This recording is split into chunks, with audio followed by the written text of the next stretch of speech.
Gusto mo bang manalo sa pag-ibig bidding? Ito ang 4 bidder secret na dapat alam mo before ka mag-submit. Secret number 1, visit the property first.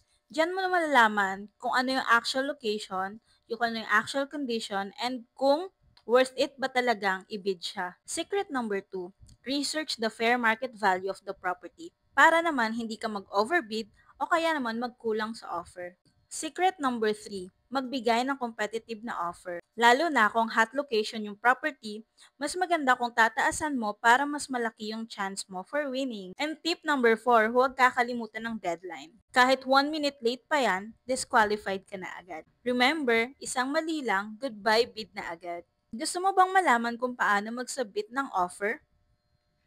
Dahil online na ngayon, meron akong ginawang video, ililink ko in the description para malaman nyo kung paano na yung bagong process ngayon. And syempre, follow and subscribe para sa mas marami pang winning tips. Yun lang, bye!